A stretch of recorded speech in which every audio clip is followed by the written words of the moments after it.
As Sonic entered into his awkward teenage years at the start of the 2000s, he struggled to make the leap to the latest generation of consoles. Following some hit-and-miss games, plus some bizarre public appearances, perceptions of Sonic were beginning to lose momentum. Still trying to hold on to his former glory, our favorite Hedgehog needed to switch things up.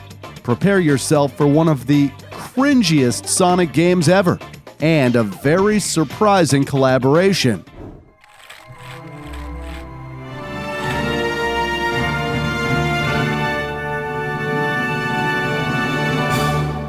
This is the evolution of Sonic the Hedgehog, Part 5. In 2004, Sonic appeared alongside characters from Super Monkey Ball, Virtua Fighter, and other well-known franchises in Sega Superstars, developed by Sonic Team exclusively for the PlayStation 2 and its iToy attachment. It featured a series of games based on previous Sega titles. Fittingly for Sonic, this was his first appearance in a game rated higher than E for Everyone by the ESRB. It was rated T for Teens. Each superstar had their own game within the game, and for Sonic, it involved the player using the iToy camera to guide the Hedgehog through a tunnel. The aim was to collect rings and Chaos Emeralds and obtain the highest score at the end of the game.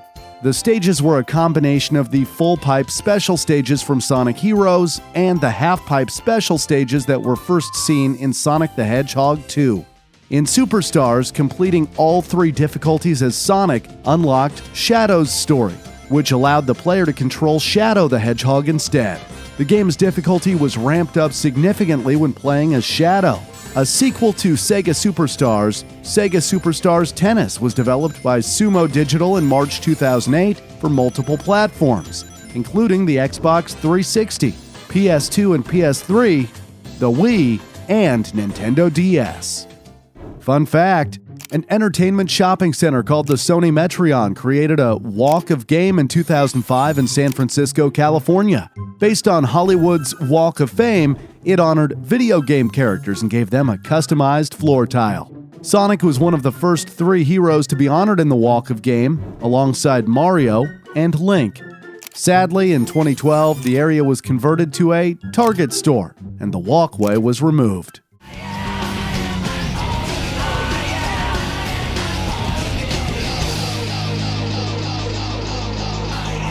2005 was a big year for Shadow the Hedgehog as he received his own game playable on Xbox, PlayStation 2, and Nintendo GameCube. With the tagline, "Hero or Villain," gamers were invited to uncover the truth about Sonic's arch-rival, Shadow the Hedgehog. In the game, which plays similar to past 3D Sonic titles like Sonic Heroes, Shadow goes on a quest to recover his memory, something he's been trying to do since Sonic Heroes, all while an evil alien race known as the Black Arms is invading Earth. Sonic appears as a playable character in the shooter action platformer, but only in co-op mode. To be honest, that probably came as a relief to Sonic, as the game was a flop. It received a score of only 51 on Metacritic and was criticized for its poor controls, mature themes that involved swearing, and for introducing guns into Sonic-style gameplay. Matt Helgeson of Game Informer said, "Not only is this new adult interpretation of Sonic painfully dumb, it's also ill-advised and almost feels like a betrayal to longtime fans." Ouch!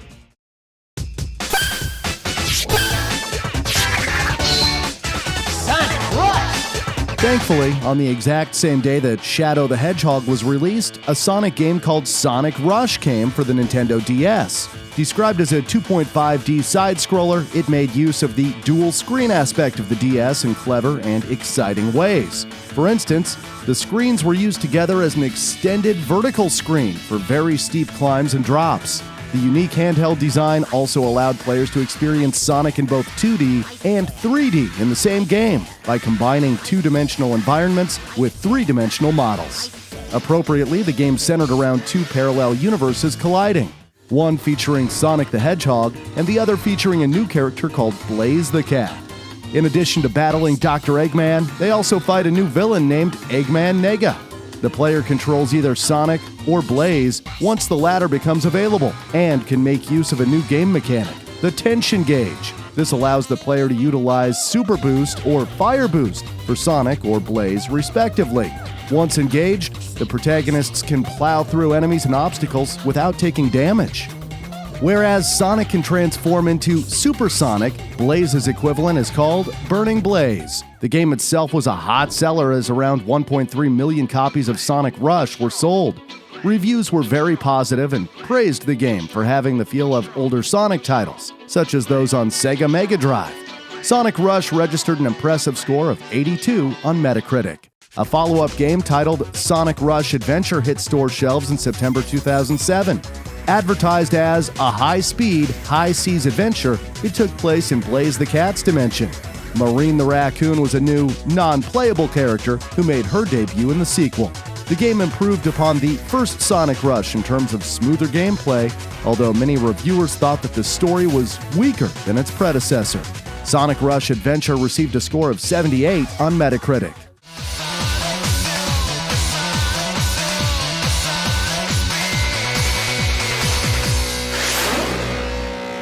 To celebrate the 15th anniversary of Sonic the Hedgehog, a racing game with hoverboards was released on Xbox, PlayStation 2, and the Nintendo GameCube in 2006. Called Sonic Riders, it pitted players against 7 competitors in races across 16 tracks, the majority of which needed to be unlocked through progress in the story mode. Speaking of which, there were 2 main storylines in the game. That of the Heroes, featuring the familiar furry faces of Sonic, Tails, and Knuckles, and also the Babylon storyline, whose teams consisted of new characters, namely Jet the Hawk, Wave the Swallow, and Storm the Albatross. Additional characters could be unlocked, and while all of them played the same way, each possessed different stats, and their character type determined their strength in 3 categories: speed, flight, and power. Extreme gear was used for vehicles in-game, which were all hovering vehicles in the forms of hoverboards, motorbikes, or rocket skates. Each extreme gear varied in terms of its performance and stats, with the potential to give users an advantage.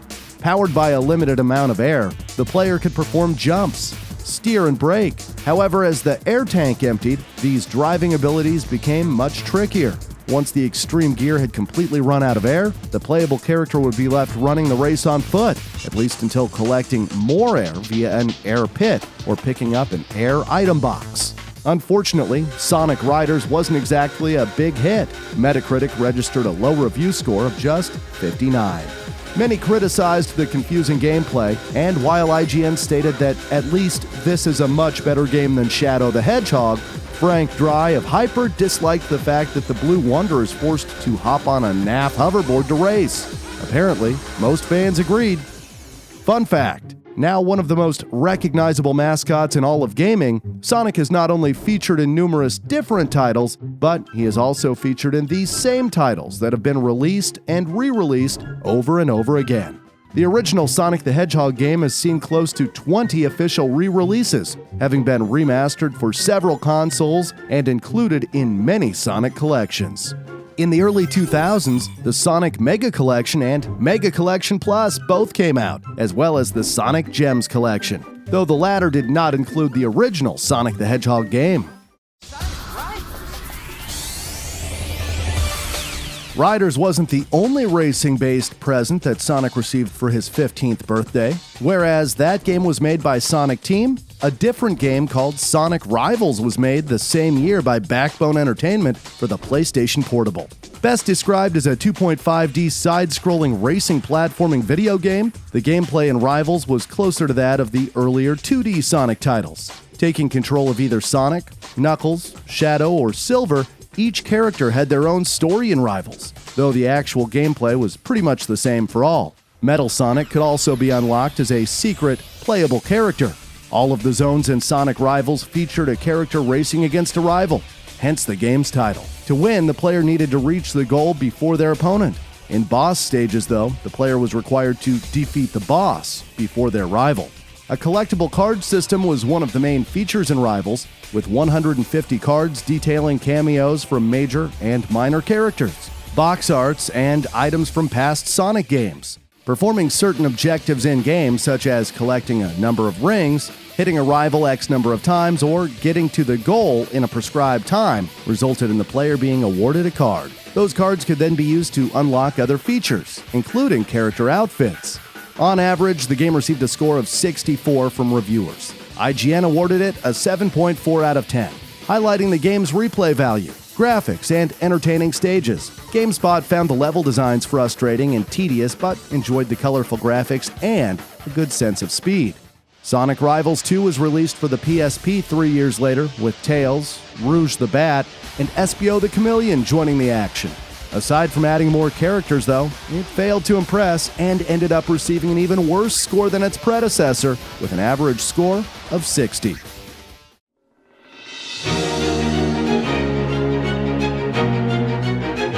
Speaking of failing to impress, that's an understatement for this next game.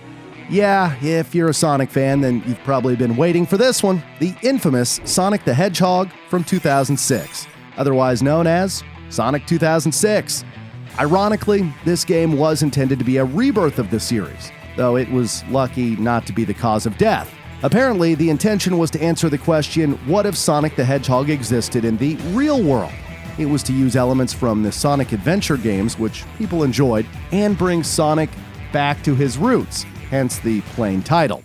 Set in the city of Soliana, Princess Elise III is the keeper of the dark secret known as the Flames of Disaster, which involves the Chaos Emeralds. As you'd expect, Dr. Eggman wants to kidnap Princess Elise to obtain the secrets of the Flames of Disaster, but a blue blur soon intervenes, which of course turns out to be Sonic. As with previous games, the story is split into 3 episodes. There's a Sonic episode, a Shadow episode, and an episode for Silver the Hedgehog. There's also a last episode, and this game was the last to tell the story in an episodic format like this.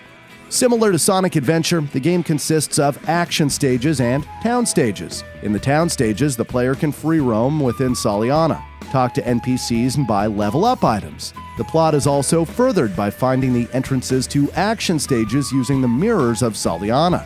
A ranking system like the one used in Sonic Rush provides the player with a grade between D and S. In addition to story mode, there are 2 multiplayer modes. Tag mode is a co-op between Sonic, Silver, and Shadow. Shared features between the 2 modes are downgraded graphics, making objects and enemies shaded. The first mode, Tag mode, is a co-op of play where 2 players must work together to clear levels and collect Chaos Emeralds. Lives are shared, meaning if one player loses a life when only 1 life remains, both will receive a game over. The second game style is Battle Mode, which is essentially a race to the goal on a selected level. Minigames were rumored prior to release, as well as 4-player gameplay, but these were scrapped, likely due to the rushed development. Sonic 06 is notable for being the worst game of the franchise to date. While its soundtrack was decent, the game was widely criticized for its numerous gameplay glitches, inconsistent plot, very long loading times, and the characters of Princess Elise and Silver. Playable on Xbox 360 or PlayStation 3, this dumpster fire has landed on many worst video games of all time lists. It holds a score of 43 on Metacritic, categorizing it as generally unfavorable. One review summed it up as being the rock bottom of the franchise. Man, Sonic's 15th anniversary was a rough one.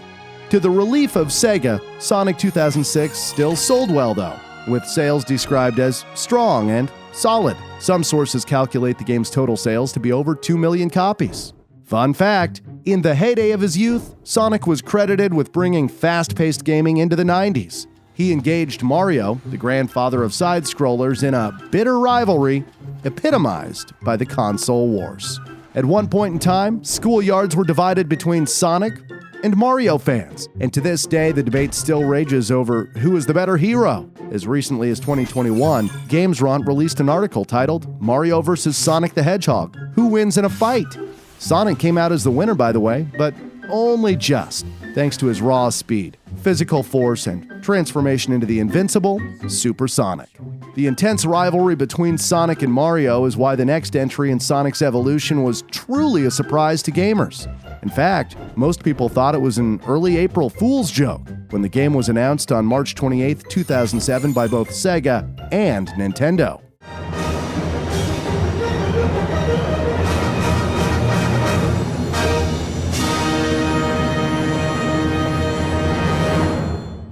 Mario and Sonic at the Olympic Games. Yes, Sega partnered with Nintendo after years of competition, and the latter published the game in Japan while Sega oversaw distribution in North America and Europe for the Wii and Nintendo DS. Now that Sega wasn't producing its own consoles anymore, the console war was officially over, and this title was seen by many as a truce between the mascots.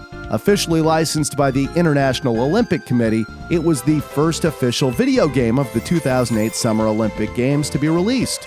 It gave gamers the chance to assume the roles of either Sonic or Mario and compete in up to 20 various Olympic events. 14 additional characters from both franchises could compete in environments based on the official venues at the Beijing Olympics, which were stylized to fit the aesthetics of former Mario and Sonic titles.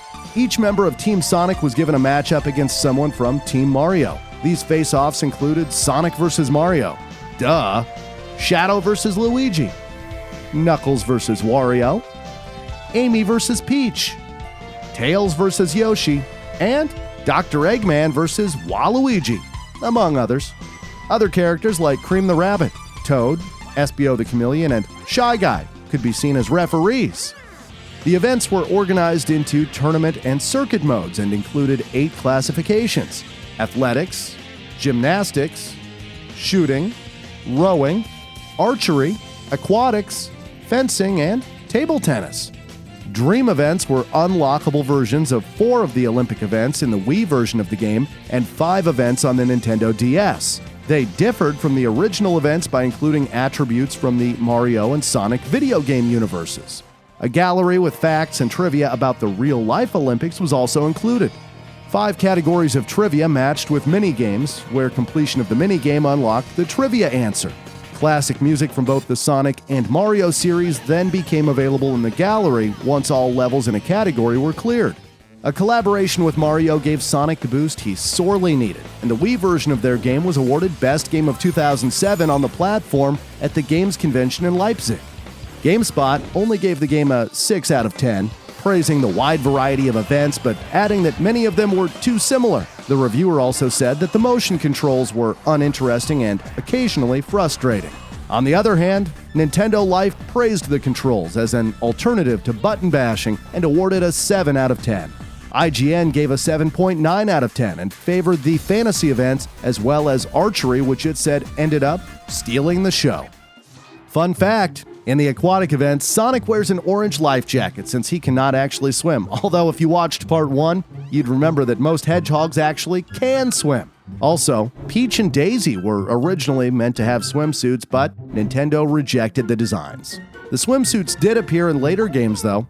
Mario and Sonic's collaboration for Olympic events continued with Mario and Sonic at the Olympic Winter Games in 2009, and they covered the Winter Olympics again in Mario and Sonic at the Sochi 2014 Olympic Winter Games. There's also been a Mario and Sonic game for every Summer Olympics since the pair's inaugural meeting. There's Mario and Sonic at the London 2012 Olympic Games, Mario and Sonic at the Rio 2016 Olympic Games, and Mario and Sonic at the Olympic Games Tokyo 2020. We're not done yet, though. There are still more ups and downs to come in this Sonic saga, so click the video on screen to watch the 6th episode of the evolution of Sonic the Hedgehog.